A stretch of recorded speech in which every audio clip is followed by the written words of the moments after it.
The first major for the Call of Duty League has officially ended, and just like with everything else related to Call of Duty, there was so much drama around the league this weekend, and at the forefront of that drama was the Seattle Surge. Since the beginning of MW3, there has been all types of controversies surrounding this team, and they continued this trend at the Major 1 tournament. Despite some unusual performances from teams like NYSL and the Miami Heretics, the tournament went mostly well for everyone, and there was really no surprises from a placement perspective. And despite a lot more timeouts than usual, everything was going as normal, and that was until Friday when the Seattle Surge played Boston Breach in the losers round, which means if you lose, you gotta pack it up and you're out of the tournament. And it was clear that Surge was not trying to go out sad, and that's when this happened. Yeah, I got you.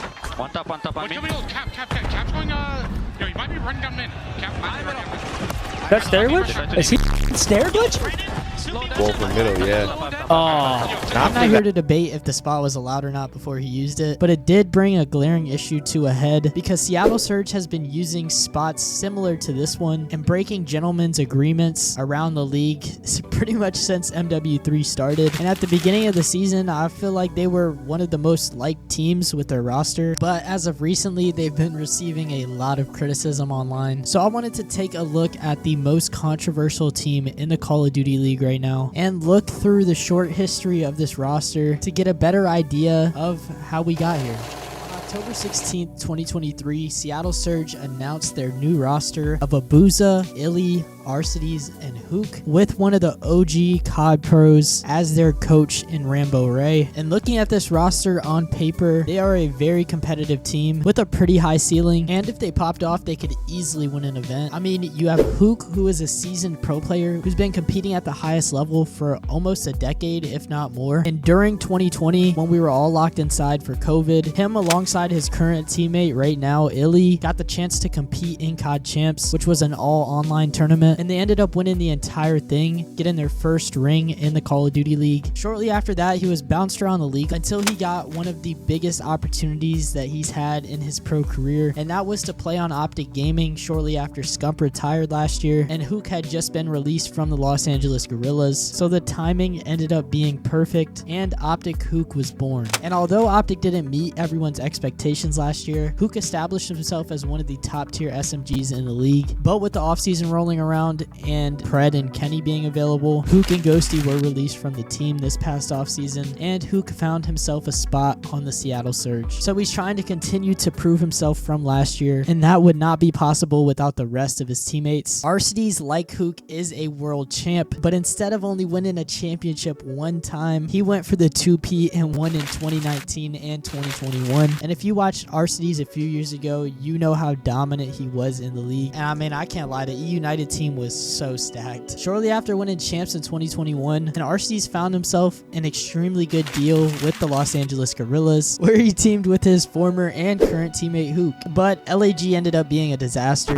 I mean, they were one of the worst teams in the league last year, and Arcitys had arguably one of his worst pro COD seasons that we've seen out of him. So this year he is trying to prove himself and show people that he is still that championship contender, but he has a lot to prove going into this season, especially after last year. And speaking of having a lot to prove, we have Abuzah, who was easily one of the best challengers players last year, if not the best challengers player. I mean, he was making serious waves in the CDL community, and it was pretty much guaranteed that he was going to get picked up. But coming into the season as a rookie, he has to just start from the bottom and show that he can translate the success in challengers to the pro league. He's had a good deal of controversy surrounding his name since the season began, so I'm excited to see how things play out for Abuzah because he's looking like a really promising player in the future. And last but certainly not least, we have iLLeY. Like I said earlier, iLLeY won 2020 COD Champs with Huke, and he is also a seasoned pro who has been around the league for a few years now, who initially climbed the ranks as an S&D star, but now has established his name in the COD League.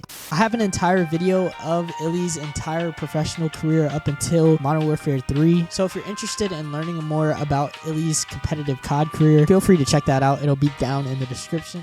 Since the Call of Duty League started, iLLeY has found a lot of success. iLLeY had an unusual situation happen during the Vanguard season where he had a thumb injury that left him out for a couple months, so he couldn't compete for quite a while. But eventually he bounced back and had a roster spot on Optic Texas. But following Scump's retirement, iLLeY became a restricted free agent and didn't compete for the rest of the MW2 season. I would imagine not playing for half of the year definitely had him checked, and coming into this year alongside his squad and his coach, he's after that championship once again. And just like with everyone else on his team, they have so much to prove and show people why they could be one of the best teams in the league. So it's a pretty solid roster if you ask me. They're competitive and they have the edge to win. I mean, with that much weight on their shoulders, they definitely got to be feeling the pressure, but breaking GAs is not the solution. There's always been this strange blurred line for gentlemen's agreements in competitive Call of Duty. So if you're not familiar with gentlemen's agreement, it's pretty much unwritten rules, and it stops players from using things that give them unfair advantages, like banning a crazy head glitch or running 2 smokes per round in S&D. Probably one of the biggest ones this year has been snaking. Here's a graphic actually from CDL Intel that shows the updated list of GAs. So there's a lot of unwritten rules that have been around the Call of Duty League that aren't illegal to use, but if you use them, it's just like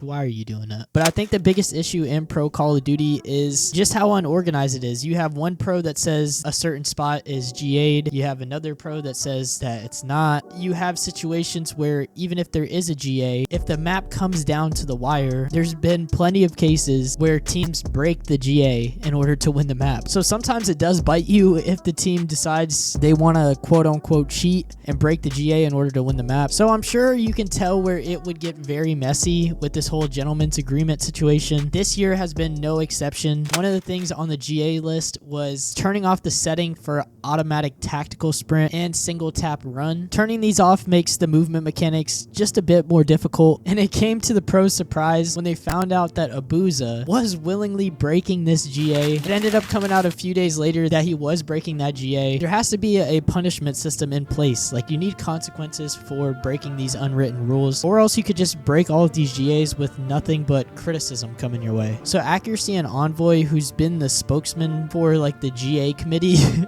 I don't even know what you would call it, finally came to the conclusion that if these GAs were willingly broken, the consequence would be blacklisting the team from 1 week of scrims, and they will get no warm-up before their weekend match. And that creates the incentive not to break these GAs. So I'm glad that it was established at the beginning of the season. We just have to hope that they actually implement this strategy going forward.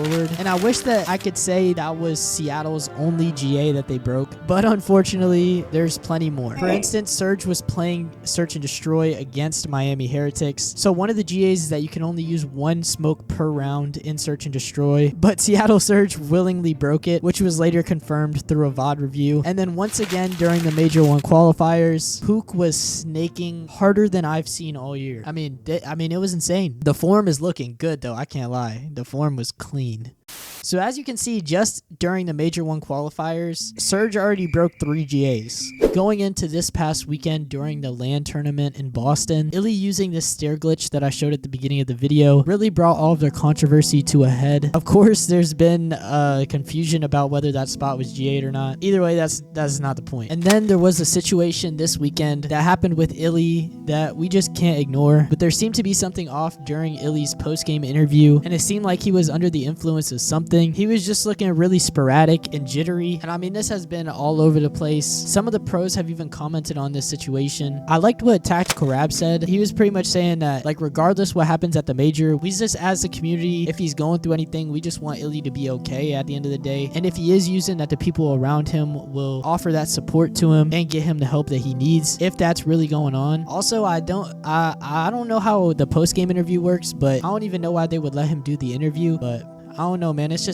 It's kind of hard to watch, man. I can't lie. And iLLeY actually responded to all of these comments, especially since some of the pros were commenting on it as well. He said, "I just opened Twitter and you guys are comedy. I was on caffeine and the fans were screaming." I think that his response just amplified the situation like tenfold. There has been an Adderall problem in esports for the longest time, and even Huke has been open about struggles that he has had with it. So if that ends up being the case, which I hope that it's not, but that not only Huke but the other people around iLLeY will offer some support and help him if he needs it. Now, moving on to the statistics this weekend, I wanted to quickly look at some of the performances from the Surge players to see how they competed with all of this pressure and weight on their shoulders. During the Major 1 online qualifier, Surge placed in the top 8, which sent them to the winner's bracket. They came out against the Toronto Ultra and got 3-0'd pretty convincingly, but Toronto is also one of the top 2 or 3 teams in the league. That's not to say Seattle shouldn't have performed. Arcitys had a 0.56 KD with only 23 kills in the 3 maps. And if you want to compete against these great teams like FaZe and Ultra, you have to be on point the entire series. And that just wasn't the case for Surge. It was a pretty rough start, but they didn't let that get to them. Dropping into the loser's bracket on Friday, they had a pretty competitive matchup against Boston Breach. Really good matchup. Probably one of my favorite matches to watch during the entire tournament. And this is the match where iLLeY used that glitch spot. I don't even know if it's glitch spot. After beating Boston Breach 3-2 in the losers round, they went on to play Carolina Royal Ravens with the 3-2 win, continuing their losers bracket run. And in both of these series against Carolina and against Boston, iLLeY went massive for the team. Against Breach, he had a 3.5 KD in S&D on the map 5, and then against the Ravens, he had an overall series KD of a 1.3 and was easily their best player all weekend. And then continuing the losers bracket run against Optic, this is where their weekend would end on Saturday evening. Optic, with the better team on paper, ended up beating Seattle, and it was a pretty rough series, especially from Huke, who ended with a 0.67 KD, marking the end of their Major 1 tournament run and finished the tournament